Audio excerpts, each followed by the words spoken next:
আল্লাহ রাব্বুল আলামিন পবিত্র কালামে পাকের ভিতরে মেরাজ সম্পর্কে আলোচনা করেছেন।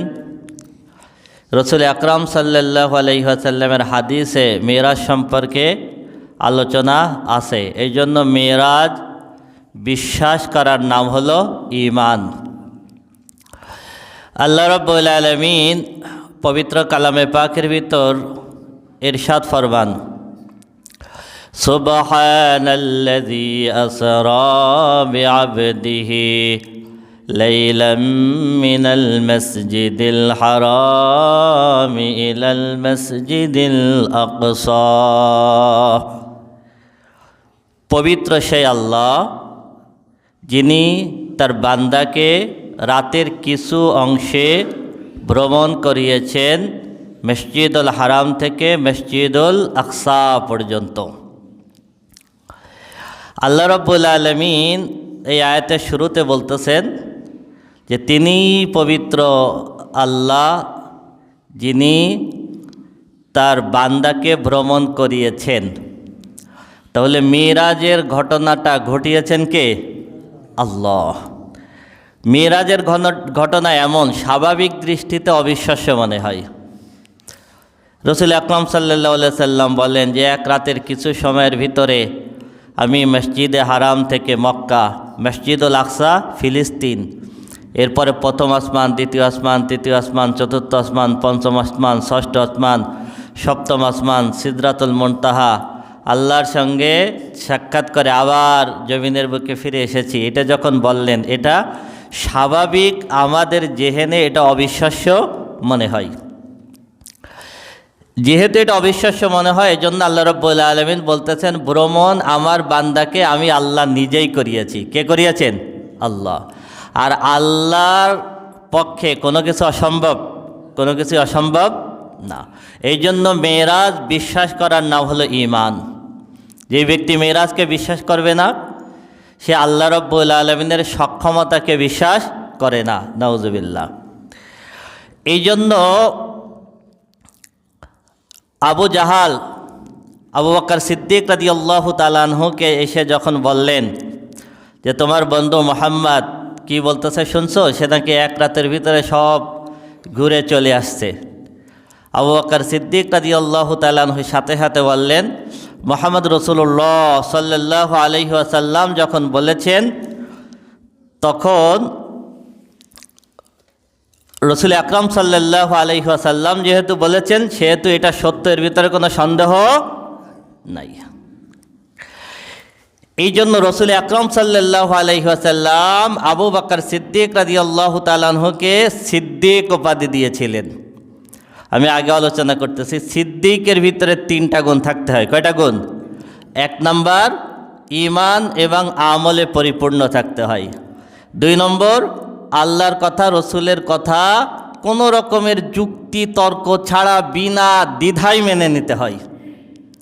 আর সবসময় সত্যকে অনুসন্ধান করতে হয়। আবু বকর সিদ্দিক রাদিয়াল্লাহু তাআলা আনহু শুনে একবারও চিন্তা করেন নাই যে এই সময়ের ভিতরে ঘুরে আসা সম্ভব কিনা, এটা একবারও চিন্তা করেন নাই। সরাসরি রাসূল আকরাম সাল্লাল্লাহু আলাইহি ওয়াসাল্লাম যেহেতু বলেছেন, এটা সত্যের ভিতরে কোনো সন্দেহ নাই। আবু জাহাল বলতেছে, মুহাম্মদ তুমি বাইতুল মুকাদ্দাসে গিয়েছ, যদি সত্য হয়ে থাকে তুমি বলো কেমন পারো বাইতুল মুকাদ্দাসের কয়টা দরজা, কয়টা জানলা, কয়টা খাম্বা? রাসূল আকরাম সাল্লাল্লাহু আলাইহি সাল্লাম কি বাইতুল মুকাদ্দাসের দরজা, জানলা, খাম্বা গোনার জন্য গেছিলেন? আবু জাহাল যখন প্রশ্ন করতেছে, তখন রাসূল আকরাম সাল্লাল্লাহু আলাইহি সাল্লাম কোনো উত্তর দেন নাই, চুপ করে আছেন। ফাজাল্লাল্লাহু লি বাইতুল মুকাদ্দাস ফাতাফিকতু উখবিরুহুম আন আয়াতিহি ওয়া আনা আনজুর। রাসূল আকরাম সাল্লাল্লাহু আলাইহি সাল্লাম বলেন, এমন সময় জিবরিল আলাইহিস সালাতু ওয়াস সালাম বাইতুল মুকাদ্দাসকে আমার চোখের সামনে তুলে ধরলেন। সুবহানাল্লাহ। এক এক সাইড ঘোরাইলেন, আর আমি গুনে গুনে বলে দিলাম বাইতুল মুকাদ্দাসের কয়টা দরজা, কয়টা জানলা, কয়টা খাম্বা। এমনভাবে আমি বলতেছি কেমন যেন চোখের সামনে আমি বাইতুল মুকাদ্দাস দেখতেছি। সুবহানাল্লাহ। সুবহানাল্লাযী আসরা বিআবদিহি আল্লাহ রব্বুল আলামিন বলতেছেন, আমি রব্বুল আলামিন ভ্রমণ করিয়েছি আমার বান্দাকে। কি বলেছেন? বান্দাকে। কেন বলেছেন? কারণ অনেকে বলতে পারে যে রাসূল আকরাম সাল্লাল্লাহু আলাইহি সাল্লামের মেরাজ সশরীরে হয় নাই। রাসূল আকরাম সাল্লাল্লাহু আলাইহি সাল্লাম পৃথিবীতে ছিলেন, রুহু ঘুরে আসছে। আবার কেউ কেউ বলতে পারে রাসূল আকরাম সাল্লাল্লাহু আলাইহি সাল্লামের মেরাজ স্বপ্নে হয়েছে। স্বপ্নে মুহূর্তের ভিতরে সব জায়গায় ঘুরে আসা যায়, এটা অসম্ভব কিছু না। কিন্তু আল্লাহ রাব্বুল আলামিন আয়াতের ভিতরে বলতেছেন, আসরা বিআবদিহি, আমি আমার আব্দকে ভ্রমণ করিয়েছি, আমার আব্দকে ভ্রমণ করিয়েছি। আব্দ কাকে বলে? আব্দ বলা হয় তাকে যার উপরে ইবাদত ফরজ, যার উপরে ইবাদত ফরজ, বান্দা। তার মানে আমরা যখন রুহের জগতে ছিলাম, যখন আল্লাহ রাব্বুল আলামিন যখন আমাদের শুধু রূহ সৃষ্টি করেছেন, তখন কি আমাদের উপর ইবাদত ফরজ ছিল? ছিল না। আবার আমাদের দেহের থেকে যখন রুহুটা বের হয়ে যাবে আমাদের ইন্তেকালের পরে, তখন আমাদের এই শুধু শরীর যখন থাকবে, তখন কি তার উপরে কোনো ইবাদত থাকবে? থাকবে না। তাহলে শুধুমাত্র রূহকে আব্দ বলে না, আবার শুধুমাত্র দেহকেও আব্দ বলে না। আব্দ কোনটাকে বলে? যখন দেহের সাথে রুহের সংমিশ্রণ হয়, দেহের সাথে রুহের সংমিশ্রণ হয়। তা আল্লাহ রাব্বুল আলামিন বলতেছেন, আমি আমার আব্দকে ভ্রমণ করিয়েছি। আসরা বিআবদিহি, মানে আমার রসুলকে আমি নিয়ে এসেছি এমন অবস্থায় রুহু আনি নাই, শুধু দেহ আনি নাই, বরং রুহু এবং দেহের সমন্বয়ে পরিপূর্ণ সশরীরে রাসূল আকরাম সাল্লাল্লাহু আলাইহি ওয়াসাল্লাম ভ্রমণ করেছেন। সুবহানাল্লাহ। মেরাজে কেন নিলেন? শিবে আবি তালিবের 3 বছরের বন্দি জীবন, শিয়াবে আবি তালিবের ভিতরে 3 বছর বন্দি জীবন কাটালেন। খাবার ছিল না, বাইরের মানুষের সঙ্গে কোনো লেনদেন ছিল না, শুধুমাত্র মাঝে মধ্যে শুধু পানি খেয়ে থাকতেন, মাঝে মধ্যে শুধু খেজুর খেয়ে কয়েকটা দিন অতিবাহিত করে দিয়েছেন। গাছের লতা পাতা খেয়েছেন, এরপরে সামান্য ছাতু খেয়েছেন। এইভাবে 3 বছর বন্দি জীবন। এই 3 বছরের বন্দি জীবন থেকে মুক্ত হওয়ার পরে চাচা আবু তালেব ইন্তেকাল করলেন। চাচাকে হারানোর শোক। চাচা ইন্তেকাল করার কয়েকদিন পরে খাদিজাতুল কুবরা রাদিয়াল্লাহু তাআলা আনহা ইন্তেকাল করলেন। দেখেন, বিপদের পরে বিপদ। রাসূল আকরাম সাল্লাল্লাহু আলাইহি ওয়াসাল্লামের মন ভারাক্রান্ত এই অবস্থায় মক্কা ছেড়ে তায়েফে গেলেন, তায়েফের মানুষকে ইসলামের দাওয়াত দেওয়ার জন্য।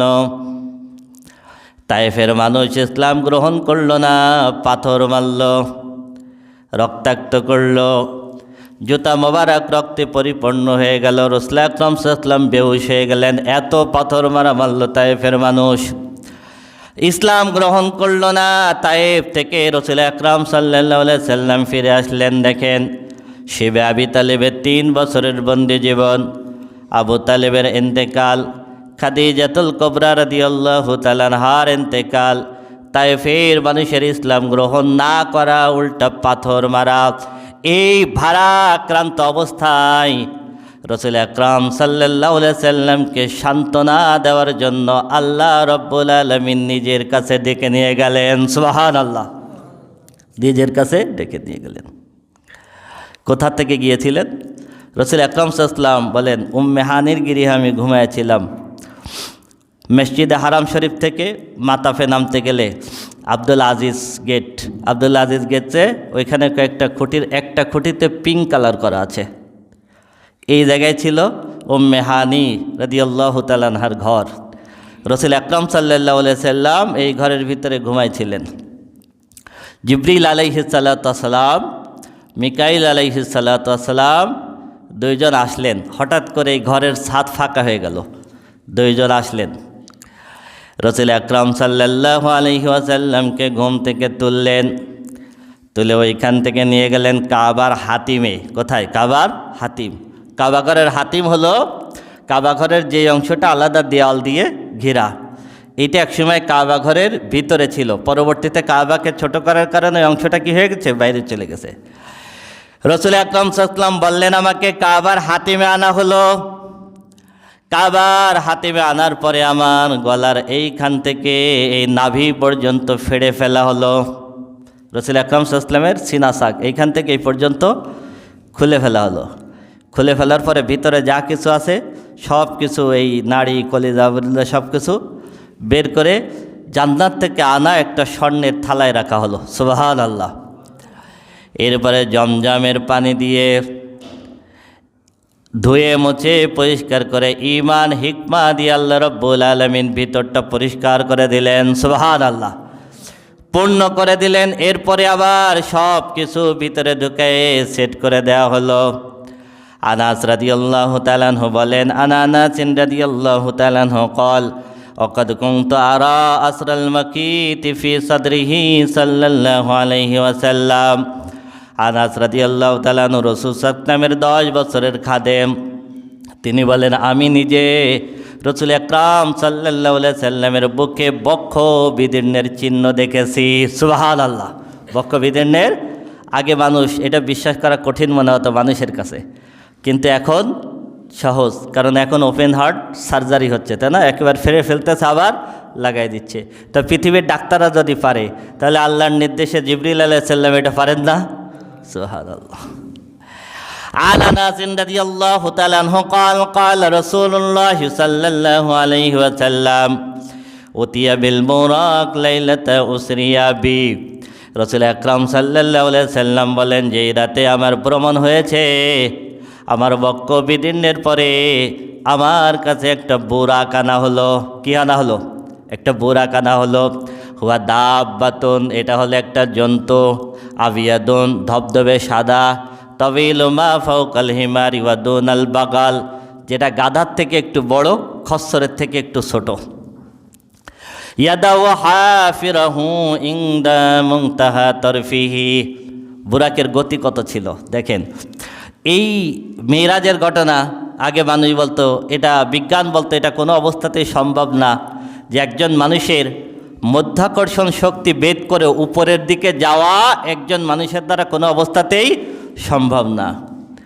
এরপরে বিজ্ঞান যখন মুক্তগতি আবিষ্কার করলো, মুক্তগতি হলো সেকেন্ডে কোনো বস্তু যদি 7.5 মাইল বেগে যায়, সেকেন্ডে যদি কোনো বস্তু 7.5 মাইল বেগে যায়, তাহলে ওই বস্তুকে মধ্যাকর্ষণ শক্তি আটকায় রাখতে পারে না। তো বুরাক শব্দটা বারকুন থেকে।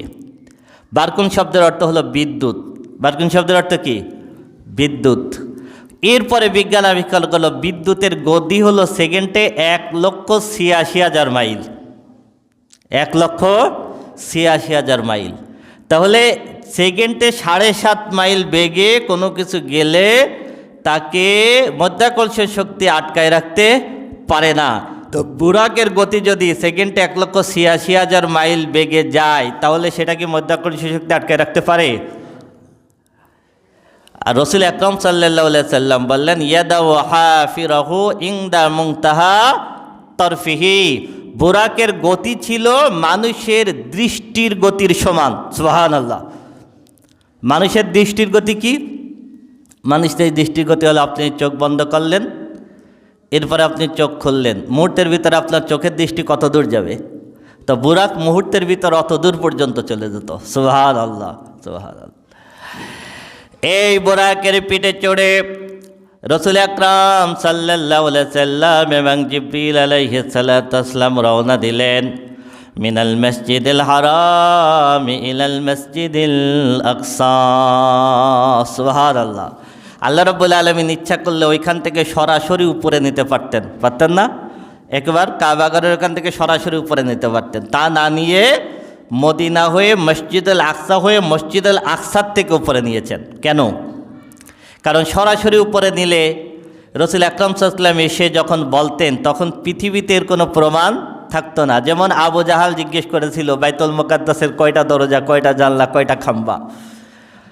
এই জন্য পৃথিবীতেও যাতে নিদর্শন থাকে, আল্লাযী বারাকনা হাওলাহু, যাতে বাইতুল মুকাদ্দাস এলাকার নিদর্শন আল্লাহ রাব্বুল আলামিন রাসূলকে দেখাইতে পারেন, এই জন্য ফিলিস্তিন বাইতুল মুকাদ্দাস ঘুরায়ে তারপরে নিয়ে গেলেন। সুবহানাল্লাহ। রাসূল আকরাম সাল্লাল্লাহু আলাইহি সাল্লাম বললেন, আমি বোরাকের পিঠে চড়ে যখন রওনা হলাম, অল্প একটু পরে একটা খেজুর বাগানের এলাকা। জিবরিল আলাইহিস সালাম আমাকে বললেন, আপনি এখানে নামাজ পড়ুন। আমি নামাজ পড়লাম। নামাজ পড়ার পরে জিবরিল জিজ্ঞেস করতেছে, আপনি কি জানেন এটা কোন জায়গা? রাসূল আকরাম সাল্লাল্লাহু আলাইহি ওয়াসাল্লাম বললেন, আল্লাহ সব থেকে ভালো জানেন। জিবরিল আলাইহিস সালাতু ওয়াস সালাম বললেন, এটা হলো ইয়াসরিব, মদিনা। সুবহানাল্লাহ। এরপরে আবার আমাকে নিয়ে রওনা হলেন। কিছু দূর যাওয়ার পরে একটা পাহাড়, জিবরিল আলাইহিস সালাতু ওয়াস সালাম আমাকে বললেন, এই পাহাড়ের উপরে আপনি একটু সালাত আদায় করুন। আমি সালাত আদায় করলাম।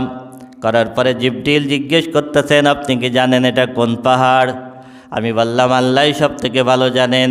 জিবরিল আলাইহিস সালাতু ওয়াস সালাম, এটা হলো তুর পাহাড়, যেই তুর পাহাড়ে মূসা আলাইহিস সালাতু ওয়াস সালাম আল্লাহর সঙ্গে কথা বলেছিলেন। সুবহানাল্লাহ। এর একটু পরে আবার জিবরিল আলাইহিস সালাম আমাকে নিয়ে গেলেন। নিয়ে যাওয়ার পরে আমি একটু বসতিপূর্ণ জায়গা দেখলাম, কিছু ঘর আছে। এর একটা জায়গা দেখায় জিবরিল আলাইহিস সালাতু ওয়াস সালাম আমাকে বললেন, এইখানে সালাত আদায় করেন। আমি ওইখানে সালাত আদায় করলাম। জিবরিল আলাইহিস সালাতু ওয়াস সালাম আমাকে জিজ্ঞেস করলেন, আপনি কি জানেন এটা কোন জায়গা? আমি বললাম, আল্লাহ সব থেকে ভালো জানেন। জিবরিল আলাইহিস সালাম আমাকে বললেন, এটা হলো বাইতুল লাহাম।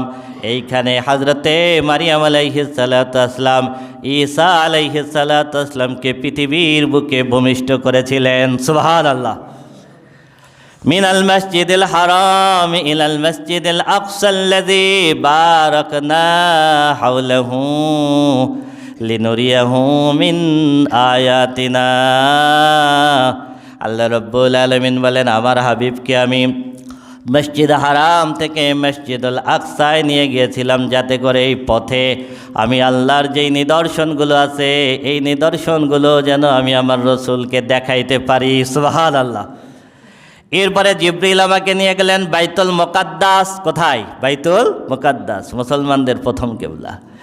এই বাইতুল মুকাদ্দাসে গিয়ে আমি বাইতুল মুকাদ্দাসের পাশে একটা পাথরের সঙ্গে বুরাককে বাঁধলাম। এরপরে বাইতুল মুকাদ্দাসের ভিতরে ঢুকে 2 রাকাত সালাত আদায় করলাম। আমরা জানি রাসূল আকরাম সাল্লাল্লাহু আলাইহি সাল্লাম সব নবীদের ইমামতিতে সালাত আদায় করেছিলেন। কখন? এর 2টা রেওয়ায়েত আছে। কয়টা রেওয়ায়েত আছে? 2টা। কারোর মতে রাসূল আকরাম সাল্লাল্লাহু আলাইহি সাল্লাম যাওয়ার সময় সব নবীরা ওখানে এসেছিলেন এবং রাসূল আকরাম সাল্লাল্লাহু আলাইহি সাল্লাম তাদের ইমামতিতে এখানে সালাত আদায় করেছেন। সবাই অপেক্ষা করতেছিল। রাসূল আকরাম সাল্লাল্লাহু আলাইহি সাল্লাম বললেন, জিবরিল আলাইহিস সালাম আমার হাত ধরে মেম্বারের জায়গায় মেহরাবের জায়গায় এগিয়ে দিলেন এবং আমি সবার ইমামতি করলাম। সুবহানাল্লাহ, সুবহানাল্লাহ। এই জন্য ইমামুল মুরসালিন, সমস্ত রসুলদের ইমাম। সুবহানাল্লাহ, সমস্ত রসুলদের ইমাম। আরেকটা মত আছে, সেটা হলো রাসূল আকরাম সাল্লাল্লাহু আলাইহি সাল্লাম সব নবীদের ইমাম হিসেবে সালাত আদায় করেছিলেন আসার সময়। কোন সময়? আসার সময়। তবে দ্বিতীয় যে রেওয়ায়েতটা আসার সময়, এইটার পক্ষে মত বেশি এবং এটার গ্রহণযোগ্যতা বেশি। কেন? কারণ একটু পরে যখন আমি আলোচনা করব তখন বুঝবেন। প্রথম আসমানে গিয়ে আদম আলাইহিস সালামের সঙ্গে পরিচয় হলো, জিবরিল আলাইহিস সালাম পরিচয় করায় দিলেন। দ্বিতীয় আসমানে নবীদের সঙ্গে, দ্বিতীয় আসমান, তৃতীয় আসমান, সব আসমানে নবীদের সাথে নতুন করে পরিচয় হলো। তাহলে আগে যদি বাইতুল মুকাদ্দাসে একসাথে সালাত আদায় করে যেতেন, তাহলে সব আসমানে আবার নতুন করে পরিচয় হওয়ার প্রয়োজন হতো না। তাহলে সব আসমানে যখন নতুন করে পরিচয় হয়েছে, তাহলে বোঝা যাচ্ছে তার আগে তাদের সঙ্গে কি হয় নাই? সাক্ষাৎ হয় নাই। রাসূল আকরাম সাল্লাল্লাহু আলাইহি সাল্লাম যখন ফিরে আসতেছিলেন, তখন সব নবী রাসূল সেই জায়গায় উপস্থিত হয়েছিলেন। একসঙ্গে বাইতুল মুকাদ্দাসে সালাত আদায় করে রাসূল আকরাম সাল্লাল্লাহু আলাইহি সাল্লামকে তারা বিদায় দিলেন। এই মসজিদুল আকসা বাইতুল মুকাদ্দাসের পাশে একটা পাথর আছে, সাকরা। এই জন্য বাইতুল মুকাদ্দাসের সাথে আরেকটা মসজিদ আছে, মসজিদে সাকরা। মসজিদে সাকরা, এখন মসজিদে সাকরা আলাদা জামাত হয় না, বাইতুল মুকাদ্দাসের সাথেই মসজিদে সাকরায় সালাত আদায় করা হয়। কারণ মসজিদে সাকরায় সালাত হয় আদম আলাইহিস সালাম থেকে। কখন থেকে? সাকরা শব্দের অর্থ হলো পাথর। সাকরা শব্দের অর্থ হলো পাথর। আদম আলাইহিস সালাতু ওয়াস সালাম যখন জান্নাত থেকে এসেছিলেন, তখন জান্নাত থেকে তিনি একটা পাথর আনছিলেন। তখন এই জায়গায় কোনো মসজিদ ছিল না, খোলা জায়গায় তিনি এই পাথরের উপরে বসতেন এবং এই জায়গায় আদম আলাইহিস সালাতু ওয়াসসালাম ইবাদত বন্দেগী করতেন। সুবহানাল্লাহ। আদম আলাইহিস সালাতু ওয়াসসালাম পরবর্তীতে এখানে একটা মসজিদ হয়, মসজিদটা না হলো মসজিদে সাকরা। তাই সাকরা মানে পাথর, ওই যে আদম আলাইহিস সালাম যে পাথরটা নিয়েছিলেন এখনো পর্যন্ত এই পাথরটা আছে। রাসূল আকরাম সাল্লাল্লাহু আলাইহি সাল্লাম এই পাথরের উপরে দাঁড়ালেন। এই পাথরের উপর থেকে ঊর্ধ্বগমনের দিকে মিরাজ শুরু হলো। সুবহানাল্লাহ। তার মানে এই পাথরের উপর থেকে উপরে উঠছিলেন, আবার উপর থেকে সেই পাথরের উপরে নামছিলেন। সুবহানাল্লাহ। তার মানে এই জমিনের যে ভ্রমণ মসজিদে হারাম থেকে মসজিদুল আকসা পর্যন্ত, এটাকে বলা হয় ইসরা। এটাকে বলা হয় কি? ইসরা। আর মসজিদুল আকসার থেকে উপরের দিকে যে ভ্রমণ, এইটাকে বলা হয় মিরাজ। এটাকে বলা হয় কি? মিরাজ শব্দের অর্থ হলো সিঁড়ি। মিরাজ শব্দের অর্থ কি? সিঁড়ি, মানে সিঁড়ি দিয়ে উপরে উঠতে হয়, তাই না? এই জন্য ঊর্ধ্বগমন যেটা, এটাকে বলা হয় মিরাজ। আর জমিনের ভিতরে মসজিদে হারাম থেকে মসজিদুল আকসা পর্যন্ত যে ভ্রমণটা হয়েছে, এটাই বলা হয় ইসরা। এটাকে বলা হয় কি? ইসরা। রাসূল আকরাম সাল্লাল্লাহু আলাইহি সাল্লাম আর জিবরিল প্রথম আসমানে গেলেন। প্রথম আসমানে গিয়ে জিবরিল আলাইহিস সালাম টোকা দিলেন। আসমানের দরজা আছে। সুবহানাল্লাহ। আসমানের দরজা আছে, কোরআনের অনেক আয়াতের ভিতরে আছে। জিজ্ঞেস করা হলো কে? জিবরিল আলাইহিস সালাম বললেন আমি জিবরিল। সাথে কে? মুহাম্মদ সাল্লাল্লাহু আলাইহি সাল্লাম। তাকে কি আমন্ত্রণ জানানো হয়েছে? জিবরিল বললেন হ্যাঁ। তখন প্রথম আসমানের দরজা খুলে দেওয়া হলো। রাসূল আকরাম সাল্লাল্লাহু আলাইহি সাল্লাম এবং জিবরিল আলাইহিস সালাম প্রথম আসমানে যখন উঠলেন, দেখতে পেলেন সেখানে আছেন হযরতে আদম আলাইহিস সালাম। সুবহানাল্লাহ। রাসূল আকরাম সাল্লাল্লাহু আলাইহি সাল্লামকে জিবরিল বলতেছেন তোমার পিতা আদম আলাইহিস সালাম সালাম দাও। সুবহানাল্লাহ। সালাম পরিচয় করাই দিলেন। আদম আলাইহিস সালাতু ওয়াসসালাম বললেন মারহাবান বিনবিয়্যিস সালেহ ওয়া ইবনিস সালেহ। সৎ নবী এবং সৎ ছেলেকে মারহাবা। সুবহানাল্লাহ। আদম আলাইহিস সালাতু ওয়াসসালাম, আদম আলাইহিস সালাতু ওয়াসসালামের ডান পাশে কিছু রূহ ছিল। আদম আলাইহিস সালাম ডান দিকে যখন তাকালেন তখন হাসি দিলেন, বাম পাশে যখন তাকালেন তখন তিনি কেঁদে দিলেন। বাম পাশে কিছু রূহ ছিল। রাসূল আকরাম সাল্লাল্লাহু আলাইহি সাল্লামকে জিবরিল আলাইহিস সালাতু ওয়াসসালাম বলতেছেন যে এই রূহগুলো আদম আলাইহিস সাল্লামের ডান পাশে দেখা যায় এরা হলো জান্নাতি, আর যাদের রূহ বাম পাশে দেখা যায় তারা হলো জাহান্নামী। এই জন্য আদম আলাইহিস সাল্লাম যখন ডান পাশে তাকালেন তখন হেসে দিলেন, আর যখন বাম পাশে তাকালেন তখন তিনি কেঁদে দিলেন। প্রথম আসমান থেকে দুইজন আবার উপরের দিকে রওনা দিলেন দ্বিতীয় আসমান। এই দ্বিতীয় আসমানে গিয়ে দেখেন সেখানে আছেন হযরত ঈসা আলাইহিস সালাতু ওয়াসসালাম। সুবহানাল্লাহ। দ্বিতীয় আসমানে কি? হযরতে ঈসা আলাইহিস সালাতু ওয়াসসালাম। ঈসা আলাইহিস সালাতু ওয়াসসালামের সঙ্গে একইভাবে পরিচয় হলো। পরিচয় হওয়ার পরে তিনিও রাসূল আকরাম সাল্লাল্লাহু আলাইহি সাল্লামকে স্বাগতম জানালেন। রাসূল আকরাম সাল্লাল্লাহু আলাইহি সাল্লামের একজন সাহাবী ছিল উরওয়া ইবনে মাসউদ সাকাফি রাদিয়াল্লাহু তাআলা আনহু। রাসূল আকরাম সাল্লাল্লাহু আলাইহি সাল্লাম উরওয়া ইবনে মাসউদ সাকাফি রাদিয়াল্লাহু তাআলা আনহুকে দেখাই বলতেছেন ঈসা আলাইহিস সালাতু ওয়াসসালাম দেখতে অনেকটা উরওয়া ইবনে মাসউদ সাকাফির মতো। সুবহানাল্লাহ। সেখান থেকে বলেন আমি জিবরিল আলাইহিস সালাতু ওয়াসসালাম আমাকে নিয়ে গেলেন তৃতীয় আসমানে। তৃতীয় আসমানে গিয়ে দেখা হলো আমার সঙ্গে হযরত ইউসুফ আলাইহিস সালামের। কার দেখা হলো? হযরত ইউসুফ আলাইহিস সালামের। রাসূল আকরাম সাল্লাল্লাহু আলাইহি সাল্লাম বললেন ইউসুফ আলাইহিস সালাতু ওয়াসসালামকে দেখে আমার মনে হলো আল্লাহ মনে হয় টোটাল পৃথিবীর অর্ধেক সৌন্দর্য ইউসুফ আলাইহিস সালামকে দিয়েছেন। সুবহানাল্লাহ। ইউসুফ আলাইহিস সালামকে দেখে মনে হলো পৃথিবীর অর্ধেক সৌন্দর্য আল্লাহ ইউসুফ আলাইহিস সালামের উপরে ঢেলে দিয়েছেন। ইউসুফ আলাইহিস সালামের সঙ্গে পরিচয় হলো, আবার একই রকমভাবে শুভেচ্ছা বিনিময় হলো। তারপরে সেইখান থেকে গেলাম চতুর্থ আসমান। চতুর্থ আসমানে গিয়ে দেখা হলো হযরত ইদ্রিস আলাইহিস সালামের সঙ্গে। কার সঙ্গে? হযরত ইদ্রিস আলাইহিস সালামের সঙ্গে পরিচয় হলো, শুভেচ্ছা বিনিময় হলো। চতুর্থ আসমান থেকে গেলাম পঞ্চম আসমানে। পঞ্চম আসমানে গিয়ে দেখা হলো হযরত হারুন আলাইহিস সালাতু ওয়াসসালামের সঙ্গে। হারুন আলাইহিস সালাতু ওয়াসসালামের সঙ্গে কথা হলো, পরিচয় হলো, শুভেচ্ছা বিনিময় হলো। এরপরে গেলাম ষষ্ঠ আসমানে। ষষ্ঠ আসমানে গিয়ে দেখা হলো হযরতে মূসা আলাইহিস সালাতু ওয়াসসালামের সঙ্গে। মূসা আলাইহিস সালাতু ওয়াসসালামের সঙ্গে শুভেচ্ছা বিনিময় হলো, পরিচয় হলো। সেইখান থেকে গেলাম সপ্তম আসমানে। সপ্তম আসমানে গিয়ে দেখি ইব্রাহিম আলাইহিস সালাম বাইতুল মামুরের সঙ্গে হেলান দিয়ে বসে আছেন। সুবহানাল্লাহ।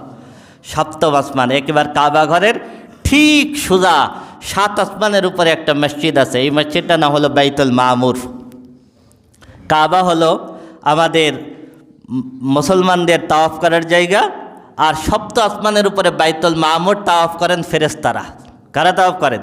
ফেরেশতারা। এবং প্রতিদিন 70,000 ফেরেশতা বাইতুল মামুর তাওয়াফ করেন। প্রতিদিন কত? 70,000। এই প্রতিদিন 70,000 ফেরেশতা এইভাবে কিয়ামত পর্যন্ত চলবে। একজন ফেরেশতা যে একবার তাওয়াফ করছে, কিয়ামত পর্যন্ত সে দ্বিতীয়বার আর তাওয়াফ করার সুযোগ পাবে না। ইব্রাহিম আলাইহিস সালামের সঙ্গে সাক্ষাৎ হলো সপ্তম আসমানে। তিনি বাইতুল মামুরের সঙ্গে হেলান দিয়ে দেখা বসা। আন ইবনে মাসউদ রাদিয়াল্লাহু তাআলা আনহু قال قال رسول الله صلى الله عليه وسلم لقيت إبراهيم عليه الصلاة والسلام ليلة أسري بي। রাসূল আকরাম সাল্লাল্লাহু আলাইহি ওয়াসাল্লাম বলেন, মেরাজের রজনীতে ইব্রাহিম আলাইহিস সালাতু ওয়াস সালামের সঙ্গে আমার সাক্ষাৎ হয়েছে। যখন সাক্ষাৎ হলো, ফাকালা, তিনি বললেন, ইয়া মুহাম্মদ, হে মুহাম্মদ। ইব্রাহিম আলাইহিস সালাতু ওয়াস সালাম বলতেছেন, হে মুহাম্মদ, আকরি উম্মাতাকা মিন্নিস সালাম। হে মুহাম্মদ, আমার পক্ষ থেকে তুমি দুনিয়ায় গিয়ে তোমার উম্মতকে আমি ইব্রাহিমের পক্ষ থেকে সালাম জানাবা। সুবহানাল্লাহ। ওয়ালাইকুম আসসালাম। ইব্রাহিম আলাইহিস সালাম 7 আসমানের উপর থেকে আমাদের সালাম জানালেন, উত্তর দিবেন না? ওয়ালাইকুম আসসালাম। আকরি উম্মাতাকা মিন্নি সালাম, দুনিয়ায় গিয়ে আমার পক্ষ থেকে তোমার উম্মতকে তুমি সালাম জানাবা। ওয়াকবিরহুম, আমার পক্ষ থেকে তাদেরকে একটা সংবাদ পৌঁছাই দিবা। সংবাদ জানার দরকার আছে না? ইব্রাহিম আলাইহিস সালাম সপ্ত আসমান থেকে আমাদের জন্য একটা সংবাদ পাঠালেন মেরাজের রাত্রে। কি সংবাদ পাঠালেন? তোমার উম্মতকে গিয়ে বলবা, ইন্নাল জান্নাতা তাইয়্যিবাতুত তুরবাতি, নিশ্চয় জান্নাতের মাটি খুবই উর্বর। জান্নাতের মাটি খুবই উর্বর। আযবাতুল মা, জান্নাতের পানি খুবই মিষ্টি। তার মানে কি? তার মানে হলো তুমি জান্নাতে যে গাছ লাগাবা সেই গাছ ওর হবে। গাছ লাগানোর সাথে সাথে হবে, এত উর্বর এবং এত মিষ্টি। আমরা জমিনে যত গাছ লাগাই, সব গাছ লাগালে কি গাছ হয়? হয় না। আপনি এটা বীজ রোপণ করলেন, করলে কি হয়? হয় না। আবার অনেক গাছ মারা যায়, অনেক গাছ হওয়ার পরেও কি হয়ে যায়? নষ্ট হয়ে যায়। ইব্রাহিম আলাইহিস সালাম বললেন, আপনার উম্মতকে গিয়ে বলবেন, জান্নাতের মাটি খুব উর্বর, জান্নাতের পানি খুব মিষ্টি, এখানে গাছ লাগালেই গাছ হবে। ওয়ান্না গিরাসাহা সুবহানাল্লাহ আলহামদুলিল্লাহ ওয়ালা ইলাহা ইল্লাল্লাহু আল্লাহু আকবার। আপনার উম্মতকে গিয়ে বলবেন, জান্নাতের গাছ হলো সুবহানাল্লাহ, আলহামদুলিল্লাহ, ওয়ালা ইলাহা ইল্লাল্লাহ, আল্লাহু আকবার, সুবহানাল্লাহ। তাহলে ইব্রাহিম আলাইহিস সালাম সপ্ত আসমান থেকে বলে দিলেন, আপনার উম্মতকে গিয়ে আমার সালাম জানাবেন আর বলবেন, জান্নাতের মাটি উর্বর, জান্নাতের পানি মিষ্টি, গাছ লাগালেই গাছ হবে। সুতরাং জান্নাতে গাছ লাগাবে কিভাবে? তারা যেন বলে সুবহানাল্লাহ, আলহামদুলিল্লাহ, লা ইলাহা ইল্লাল্লাহ, আল্লাহু আকবার। বলতে দেরি আছে, জান্নাতে গাছ হতে দেরি হবে না। সুবহানাল্লাহ, সুবহানাল্লাহ। কই সেইখান থেকে গেলাম সিদরাতুল মুনতাহা। ওয়ালাকাদ রাআহু নাজলাতান উখরা ইনদা সিদরাতিল মুনতাহা ইনদাহা জান্নাতুল মাওয়া ইয ইয়াগশা সিদরাতা মা ইয়াগশা। গত জুমে আলোচনা করেছি, আল্লাহ রাব্বুল আলামিন সিদরাতুল মুনতাহাকে সাজিয়ে রেখেছিলেন। সিদরাতুন মানে হলো বড়ই গাছ, আর মুনতাহা মানে সীমানা, শেষ সীমানার বড়ই গাছ।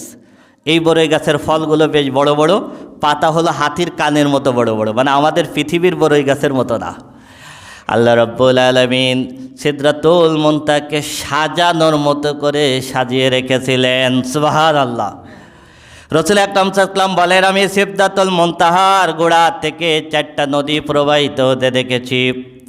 জিবরিলকে জিজ্ঞেস করলাম, এই 4টে নদী কোথায় গেছে?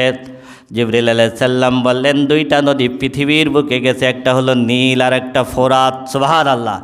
আর দুইটা নদী এইখান থেকে চলে গেছে জান্নাতে, সুবহানাল্লাহ। কোথায়? জান্নাতে। ওয়ালাকাদ রাআহু নাজলাতান উখরা ইনদা সিদরাতিল মুনতাহা ইনদাহা জান্নাতুল মাওয়া। আর সিদরাতুল মুনতাহার পাশে হলো জান্নাতুল মাওয়া, সুবহানাল্লাহ। জান্নাতুল মাওয়া কোথায়? সিদরাতুল মুনতাহার পাশে। গত জুমায় বলেছিলাম আল্লাহ রাব্বুল আলামিন আদম এবং হাওয়াকে সৃষ্টি করার পরে যখন বলছিলেন তোমরা দুইজন জান্নাতের ভিতরে থাকো, এই আদম এবং হাওয়াকে আলাইহিস সালাতু ওয়াস সালামকে আল্লাহ রাব্বুল আলামিন জান্নাতুল মাওয়ায় রেখেছিলেন। কোথায়? জান্নাতুল মাওয়ায় রেখেছিলেন। আর এই জমিনের বুকে ইমানদাররা যখন ঘুমায়, জান্নাতি বান্দারা যখন জমিনের বুকে ঘুমায়, ঘুমের ভিতরে আপনি ঘুমায় থাকবেন, ইমানদার বান্দাদের রূহ ঘুরে বেড়ায়, সুবহানাল্লাহ। ইমানদার বান্দা টের পায় না। এই রুহু ঘুরতে ঘুরতে জান্নাতি বান্দাদের রুহগুলো একত্রিত হয়। এই জান্নাতের বান্দাদের রুহগুলো একত্রিত হয়ে নিজেরা গল্প করে, সেটা হলো জান্নাতুল মাওয়ায়, সুবহানাল্লাহ। কোথায়? জান্নাতুল মাওয়ায় চলে যায়। আবার ঘুম থেকে ওঠার আগে আল্লাহ রাব্বুল আলামিন তাদের রুহগুলো ফেরত দেন, সুবহানাল্লাহ, সুবহানাল্লাহ। এরপরে জিবরিল আলাইহিস সালাতু ওয়াস সালাম সেইখান থেকে বিদায় নিচ্ছেন, বললেন না এর উপরে আমার আর যাওয়ার অনুমতি নাই। জিবরিল আলাইহিস সালাম আর উপরে যেতে পারলেন না। যখন বিদায় নিচ্ছেন রাসূল আকরাম সাল্লাল্লাহু আলাইহি ওয়াসাল্লাম তখন জিবরিল আলাইহিস সালাতু ওয়াস সালামকে তার নিজস্ব আকৃতিতে দেখেছেন। লাহু সিত্তুমিয়াতি জানাহিন, জিবরিল আলাইহিস সালাতু ওয়াস সালামের 600 ডানা সহ, সুবহানাল্লাহ। কত? এই 600 ডানা সহ জিবরিল আলাইহিস সালামকে রাসূল সাল্লাল্লাহু দুইবার দেখেছেন। কয়বার? একবার মেরাজের রাজনীতিতে সিদরাতুল মুনতাহায়, আরেকবার হলো গারে হিরায় জিবরিল আলাইহিস সালাম যখন প্রথম ওহী নিয়ে আসেন, তখন একবার নিজস্ব আকৃতিতে দেখেছেন, আর সিদরাতুল মুনতাহায় একবার নিজস্ব আকৃতিতে দেখেছেন। এরপরে আর জিবরিল আলাইহিস সালাতু ওয়াস সালাম যেতে পারেন নাই। রাসূল আকরাম সাল্লাল্লাহু আলাইহি সাল্লাম গেলেন, আল্লাহ রাব্বুল আলামিনের খুব কাছে চলে গেলেন। কত কাছে? সুম্মা দানা ফাতাদাল্লা ফাকানা কাবা কাউসাইনি আও আদনা। এত কাছে যে যখন কোনো ব্যক্তি এরকম তীর মারলে এই যে তীরের যে লাঠি বাঁকা হলে এই দুটো যেমন কাছাকাছি আসে, এত কাছাকাছি। আবার কেউ কেউ বলেছেন এই সুতা আর লাঠি এর মাঝখানে যতটুকু জায়গা থাকে এতটুক জায়গা। অধিকাংশ তাফসীরবিদ বলেছেন মাত্র 2 হাত ব্যবধান, সুবহানাল্লাহ। কতটুক ব্যবধান? 2 হাত ব্যবধান। আল্লাহকে দেখেছেন কি না এইটা নিয়ে সাহাবীদের ভিতরেই 2টা মত ছিল। সাহাবীদের ভিতরে 2টা মত ছিল।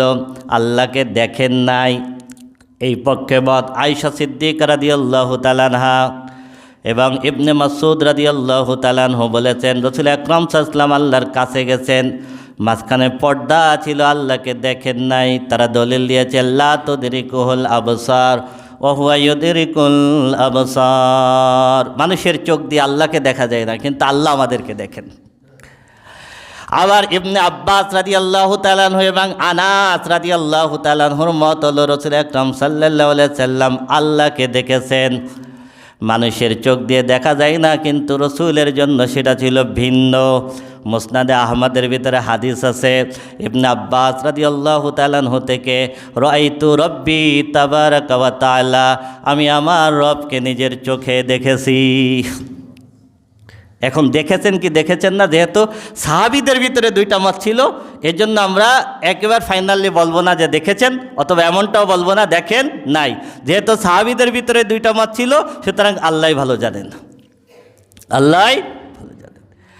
কথোপকথন হয়েছিল কি তাফসিরে কুরতুবির ভিতরে আছে। তাফসিরে কুরতুবির ভিতরে সূরাতুল বাকারার শেষের 2টা আয়াতের তাফসির দেখবেন। অনেকে বলেন যে আত্তাহিয়াতু লিল্লাহি, এটা আল্লাহর সঙ্গে কথোপকথন হয়েছে, এটা তো মিরাজের হাদিসের ভিতরে নাই, মিরাজের হাদিসের ভিতরে নেই, কিন্তু তাফসিরে কুরতুবিতে আছে, তাফসিরে বাহরুল উলুমের ভিতরে আছে। ইমাম হাসান, ইমাম মুজাহিদ, ইমাম জাহাক এবং ইবনে আব্বাস রাদিয়াল্লাহু তাআলা আনহু থেকে বর্ণনা আছে। রাসূল আকরাম সাল্লাল্লাহু আলাইহি সাল্লাম আল্লাহর কাছে যখন গেলেন তখন বললেন আত্তাহিয়াতু লিল্লাহি ওয়াস সালাওয়াতু ওয়াত তাইয়্যিবাত। রসুল আকরাম সাল্লাল্লাহু আলাইহি ওয়াসাল্লাম আল্লাহকে বললেন, আত্তাহিয়া আমার মুখের সালাম, লিল্লাহি ওয়াসসালাওয়াত আমার দৈহিক সালাম, দৈহিক ইবাদত, ওয়াত্তাইয়িবাত আমার আর্থিক ইবাদত, লিল্লাহি সব কিছু আল্লাহর জন্য, সুবহানাল্লাহ।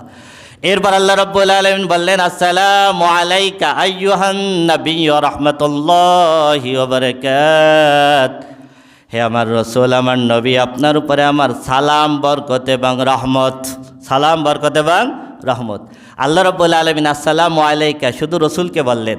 রসুল আকরাম সাল্লাল্লাহু আলাইহি ওয়াসাল্লাম ইচ্ছা করলেন উম্মতকে ভিতরে ইনক্লুড করবেন, এই জন্য তিনি উম্মতকে অ্যাড করে বললেন, আসসালামু আলাইনা ওয়া আলা ইবাদিল্লাহিস সালিহিন, সালাম আমার উপরে, আমার উম্মত এবং সমস্ত নেককার বান্দাদের উপরে, সুবহানাল্লাহ। ওয়াকালা জিবরিল আলাইহিস সালাতু ওয়াস সালাম আহলুস সামাওয়াতি কুল্লুহুম, এতটুক কথা যখন হলো তখন জিবরিল এবং আসমানের সমস্ত ফেরেশতারা বললেন, আশহাদু আল্লা ইলাহা ইল্লাল্লাহু ওয়া আশহাদু আন্না মুহাম্মাদান আবদুহু ওয়া রাসূলুহু, আমরা সাক্ষ্য দিচ্ছি আল্লাহ ছাড়া কোনো উপাস্য নাই এবং মুহাম্মদ সাল্লাল্লাহু আলাইহি সাল্লাম আল্লাহর বান্দা এবং রাসূল, সুবহানাল্লাহ, সুবহানাল্লাহ। তিনটা নিয়ামত দিয়েছিলেন আল্লাহ রাব্বুল আলামিন, তিনটা পুরস্কার দিয়েছিলেন। কয়টা পুরস্কার? তিনটা পুরস্কার দিয়েছিলেন আল্লাহ রাব্বুল আলামিন। এক নাম্বার, প্রথমে দিলেন 50 ওয়াক্ত সালাত। কতটুক? 50 ওয়াক্ত সালাত দিলেন আল্লাহ রাব্বুল আলামিন। রসুল আকরাম সাল্লাল্লাহু আলাইহি ওয়াসাল্লাম 50 ওয়াক্ত সালাত নিয়ে আসতেছেন। মুসা আলাইহিস সালাতু ওয়াসসালাম বললেন, আমি বনি ইসরাইলের নবী ছিলাম, আমি জানি আপনার উম্মত 50 ওয়াক্ত পারবে না, আপনি কমায় নিয়ে আসেন। রসুল আকরাম সাল্লাল্লাহু আলাইহি ওয়াসাল্লাম গেলেন, আল্লাহ রাব্বুল আলামিন 10 ওয়াক্ত কমায় নিয়ে আসলেন, কমাই দিলেন 40 ওয়াক্ত। আবার মুসা আলাইহিস সালাতু ওয়াসসালাম বললেন, আপনার উম্মত 40 ওয়াক্ত পারবে না।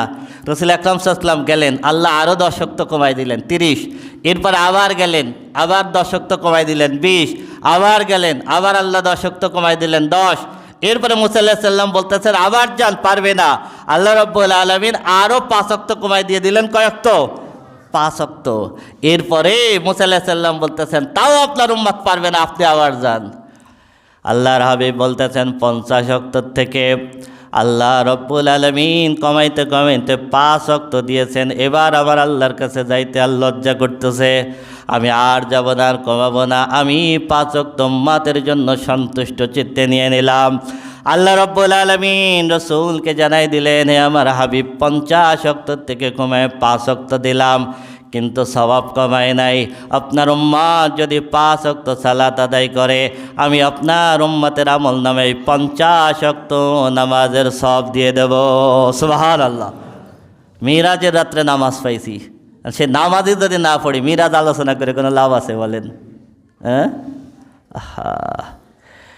5 ওয়াক্ত সালাত দিয়ে দিলেন। 2 নম্বর, সূরাতুল বাকারার শেষের 2টা আয়াত, সূরাতুল বাকারার শেষের 2টা আয়াত জিবরিল আলাইহিস সালাতু ওয়াসসালাম এই জমিনের উপরে ওহী নিয়ে আসেন নাই।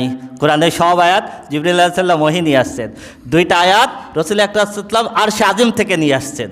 সেটা হলো কি? সুবহানাল্লাহ, সূরা বাকারার শেষের 2টা আয়াত। এই জন্য রসুল বলেছেন, সূরা বাকারার শেষের 2টা আয়াত তোমার সব কিছুর জন্য যথেষ্ট, সব কিছুর জন্য। তোমার রিজিক লাগবে, এই 2টা আয়াত পড়বা। তোমার নিরাপত্তা লাগবে, এই 2টা আয়াত পড়বা। তোমার সুস্থতা লাগবে, এই 2টা আয়াত পড়বা। তোমার সব কিছুর জন্য সূরা বাকারার শেষের 2টা আয়াত যথেষ্ট, সুবহানাল্লাহ। 3 নম্বর পুরস্কার দিয়ে দিলেন, হে রাসূল, আপনার উম্মত যদি আমি আল্লাহর সাথে শিরক না করে, যদি শিরক না করে আমি রব্বুল আলামিন তাহলে তার জীবনের বাকি গুনাহগুলো মাফ করে দেব, সুবহানাল্লাহ। যদি কেউ শিরক না করে এই অবস্থায় মারা যায়, তাহলে আমি তার বাকি গুনাহগুলো কি করে দেব? করে দেব। এরপরে আল্লাহ রব্বুল আলামিনের পক্ষ থেকে রাসূল আকরাম সাল্লাল্লাহু আলাইহি ওয়াসাল্লাম যখন বিদায় নিয়ে আসতেছেন, তখন জান্নাত এবং জাহান্নাম ঘুরে দেখানো হলো। জান্নাত ঘুরে দেখতে গেলেন, হঠাৎ করে একটা আওয়াজ শুনতে পেলেন, খড়খড় করে আওয়াজ। রাসূল আকরাম সাল্লাল্লাহু আলাইহি ওয়াসাল্লাম জিবরিলকে জিজ্ঞেস করলেন, জিবরিল, এটা কিসের আওয়াজ? রাসূল আকরাম সাল্লাল্লাহু আলাইহি ওয়াসাল্লাম জিবরিল আলাইহিস সালাতু ওয়াসসালাম বললেন, হাজা বিলাল, এটা পৃথিবীতে বিলাল হাঁটতো, বিলালের হাঁটার আওয়াজ, সুবহানাল্লাহ। রাসূল আকরাম সাল্লাল্লাহু আলাইহি ওয়াসাল্লাম পৃথিবীতে এসে বিলালকে বলতেছেন, বিলাল, এমন কি আমল করো জান্নাতে তোমার খড়মের আওয়াজ পেলাম? বিলাল রাদিয়াল্লাহু তাআলা আনহু বললেন, তেমন কোনো আমল করি না, তবে আমি যখনই অজু করি, অজু করার সাথে সাথে 2 রাকাত নামাজ পড়ি। সুবহানাল্লাহ। অজু করার সাথে সাথে 2 রাকাত সালাত আদায় করি। রাসূল আকরাম সাল্লাল্লাহু আলাইহি ওয়াসাল্লাম বললেন, জান্নাতের ভিতরে একটা ঘর দেখতে পেলাম, খুব সুন্দর ঘর। জিবরিলকে জিজ্ঞেস করলাম, এটা কার? জিবরিল আলাইহিস সালাম বললেন, এটা ওমর ফারুক রাদিয়াল্লাহু তাআলা আনহুর ঘর। রাসূল আকরাম সাল্লাল্লাহু আলাইহি ওয়াসাল্লাম বলতেছেন, আমার ইচ্ছা হলো ঘরের ভিতরে ঢুকে একটু দেখি কিভাবে আল্লাহ সাজাইছেন, কিন্তু আমি ঢুকলাম না। কারণ আমি এটা যদি এসে বলি, ওমর মাইন্ড করতে পারে, ওমরের আত্মমর্যাদা আঘাত লাগতে পারে। জান্নাতে আমার ঘরে রাসূল আকরাম সাল্লাল্লাহু আলাইহি ওয়াসাল্লাম আমাকে না জানায় ঢুকছেন, এই জন্য আমি ঢুকি নাই। ওমর রাদিয়াল্লাহু তাআলা আনহু বললেন, আল্লাহর হাবিব, আমার ঘরে আপনি ঢুকবেন, সেখানে আবার আমার আত্মমর্যাদা কিসের? হঠাৎ করে একটা ঘ্রাণ ভেসে আসলো, ঘ্রাণ। রাসূল আকরাম সাল্লাল্লাহু আলাইহি ওয়াসাল্লাম জিবরিলকে জিজ্ঞেস করলেন, জিবরিল, এটা কিসের ঘ্রাণ? জিবরিল আলাইহিস সালাম বললেন, এটা ফিরআউনের কন্যার দাসী এবং তার সন্তানদের ঘ্রাণ। ফিরআউনের কন্যার একটা দাসী ছিল, এই দাসী গোপনে ইসলাম গ্রহণ করেছিল। একদিন ফিরআউনের মেয়ের চুল আঁচড়াতে হাতের থেকে চিরুনি পড়ে গেছে। এই চিরুনি বিসমিল্লাহ বলে তুলছে। এটা ফিরআউনের মেয়ে শুনে করছে, তুমি বিসমিল্লাহ বললে কেন? তুমি কি আল্লাহর প্রতি ঈমান আনছো? তখন সে বলে, হ্যাঁ, আমি আল্লাহর প্রতি ঈমান আনছি। কেন? রব তো আমার পিতা। ফিরআউনকে ডেকে আনা হলো। এরপরে ফিরআউনের কন্যার দাসী এবং তার সন্তানদেরকে একদম বড় ডেকচির ভিতরে তেল গরম করে, এই গরম তেলের ভিতরে ফিরআউনের মেয়ের দাসী এবং তার সন্তানদেরকে তার ভিতরে পুড়ায় মারা হয়েছিল। আল্লাহ রাব্বুল আলামিন সাথে সাথে তাদের জন্য জান্নাতের ফয়সালা করেছিলেন। রাসূল আকরাম সাল্লাল্লাহু আলাইহি ওয়াসাল্লাম মিরাজের রাত্রিতে জান্নাতে তাদের ঘ্রাণ শুনেছেন। সুবহানাল্লাহ। এরপরে জাহান্নাম দেখানো হয়েছে। রাসূল আকরাম সাল্লাল্লাহু আলাইহি ওয়াসাল্লাম বললেন, দেখলাম একজন মানুষ শোয়া, তার মাথার উপরে পাথর মারা হচ্ছে, মাথা ছিটকে চলে যাচ্ছে, ছিন্ন বিচ্ছিন্ন হয়ে যাচ্ছে। আবার ফেরেশতা যখন পাথর কুড়তে যাচ্ছেন, তখন মাথা আবার এক জায়গায় লেগে যাচ্ছে। আমি জিজ্ঞেস করলাম, জিবরিল, এটা কিসের শাস্তি? জিবরিল আলাইহিস সালাতু ওয়াস সালাম বললেন, দুনিয়ার বুকে এরা সালাত আদায় করে না। এরপরে দেখলাম একজন ব্যক্তি, তার পা উপরের দিকে দিয়ে, মাথা নিচের দিকে দিয়ে ঝুলায় রাখা হয়েছে। আমি জিবরিলকে জিজ্ঞেস করলাম, জিবরিল, এটা কিসের শাস্তি? জিবরিল আলাইহিস সালাতু ওয়াস সালাম বললেন, দুনিয়ার বুকে এরা রোজা রাখে না। এরপরে আমি দেখলাম একজন ব্যক্তির করাত দিয়ে মুখের এই পাশ ফাড়া হচ্ছে, আবার এই পাশ ফাড়া হচ্ছে, ফেড়ে ফেলা হচ্ছে। আমি জিজ্ঞেস করলাম, জিবরিল, এটা কিসের শাস্তি? জিবরিল আলাইহিস সালাতু ওয়াস সালাম বললেন, দুনিয়ার বুকে এরা মিথ্যা কথা বলে। রাসূল আকরাম সাল্লাল্লাহু আলাইহি ওয়াসাল্লাম বললেন, এরপরে একজন ব্যক্তিকে দেখলাম, তার লম্বা লম্বা নখ, একেবারে ছুরির মতো ধারালো এই নখ দিয়ে নিজে টেনে টেনে নিজের শরীরের গোস্ত ছিঁড়তেছে, আবার গোস্ত লেগে যাচ্ছে, আবার টেনে টেনে গোস্ত ছিঁড়তেছে। আমি জিজ্ঞেস করলাম, জিবরিল, এটা কিসের শাস্তি? জিবরিল আলাইহিস সালাতু ওয়াস সালাম বললেন, এরা দুনিয়ার বুকে মানুষের গীবত করে।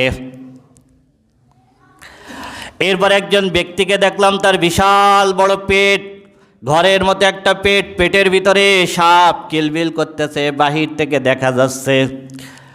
আমি জিজ্ঞেস করলাম, জিবরিল, এটা কিসের শাস্তি? জিবরিল আলাইহিস সালাতু ওয়াস সালাম বললেন, দুনিয়ার বুকে এরা সুদ খায়।